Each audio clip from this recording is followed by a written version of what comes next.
Seja muito bem-vinda, seja muito bem-vindo. Nesta temporada 5, ficamos sabendo sobre diversas comorbidades que se associam ao autismo e afetam a vida das pessoas no espectro. Em episódios anteriores, a professora Rita Jordan já informou sobre autismo com TDAH, já nos explicou como o autismo afeta o desenvolvimento da linguagem e discorreu sobre como pessoas autistas aprendem a falar de um jeito diferente do que pessoas típicas. No episódio de hoje, Rita Jordan fala sobre autismo com dislexia. Hiperlexia é a capacidade de ler sem compreender o que está escrito. No âmbito da pesquisa em ensino de leitura, costumava-se usar uma expressão para descrever a leitura hiperléxica, que pode ser traduzida como latir para o texto. Em inglês, bark at print. Algumas crianças podem aprender a ler de forma mecânica, mas não entendem por que estão lendo. E isso é chamado de hiperlexia. Essa condição está associada tanto ao autismo quanto à dislexia.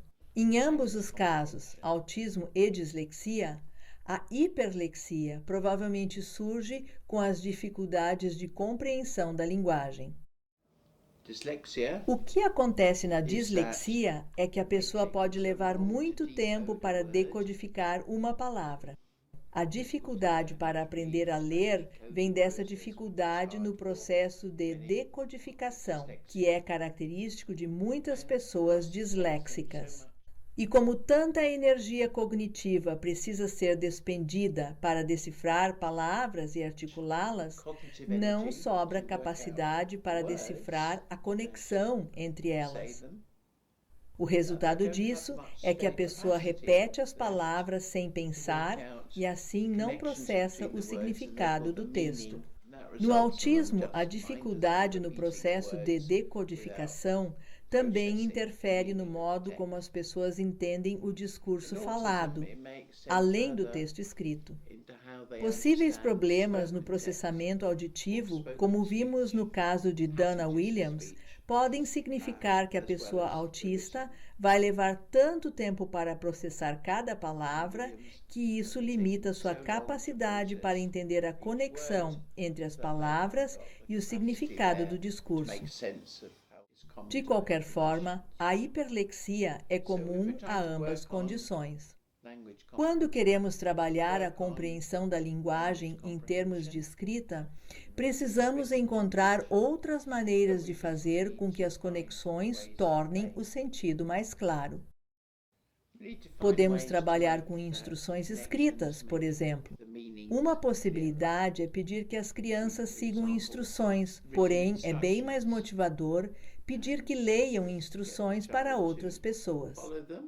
Muitas crianças adoram dar ordens à professora. Essas ordens podem ser simples, como caminhe para frente, e a professora deve caminhar até que digam pare.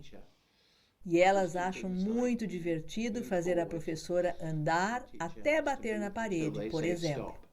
Com essas atividades, ensinamos a criança a entender as palavras, associando-as a ações.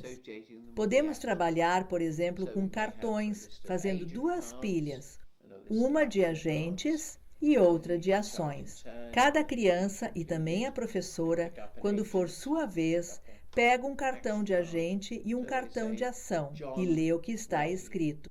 Por exemplo, João, acene, e o João deve acenar. Dessa forma, as crianças aprendem gradualmente a ler certas palavras-chave, não de forma isolada, mas inseridas em expressões que ilustram o seu sentido. No autismo, muitas vezes, as palavras que as crianças aprendem são captadas do ambiente onde circulam. O problema disso é a maneira como aplicam essas palavras e como lhes atribuem significados que elas, às vezes, não têm. Por exemplo, uma palavra que pessoas com autismo normalmente sabem ler é livre, porque é uma palavra que procuram na porta de banheiros públicos. Então, elas aprendem a ler essa palavra, mas ela acaba tendo pouca utilidade fora dessa situação. Como ela não é usada com frequência, dificilmente será empregada para dar sentido ou associar a outros contextos. Então, muitas vezes, as pessoas autistas captam palavras isoladas, mas nem sempre conseguem atribuir sentido ou entender o que elas significam fora do contexto no qual foram vistas pela primeira vez.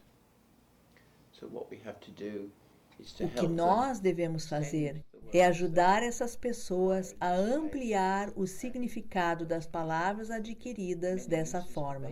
É difícil pensar em muitas situações de uso para a palavra livre, mas podemos ajudá-las a aprender muitos outros termos, inserindo-os em pequenas expressões.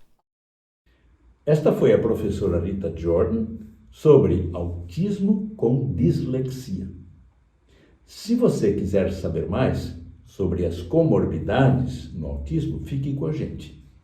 No próximo episódio, a professora Rita vai falar sobre autismo com transtorno do desenvolvimento da coordenação, ou seja, sobre autismo com dispraxia motora. Aguardo você lá. Fique bem.